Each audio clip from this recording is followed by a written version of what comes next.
Well, then Is there any more in there? Come on, you got to not run for the hills. Give me some more?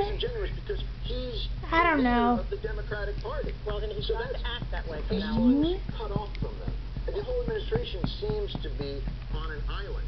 You have the Democrats who vow to keep fighting amongst themselves, and then you have the Republicans who, no matter what happens, are a homogenous bloc, and then you have the Obama administration. They seem like I'm just mushing your separate face units. up. Okay, but here's the way to tie them together. You go out, you have the jobs reform, you have the financial reform, you get those global bankers, you tell the country this is what I'm going to do, and then you have the Republicans blocking this. They won't do anything. You say, okay, go filibuster, you guys. Go, let's look. You know what it is, filibuster? Here's the rule.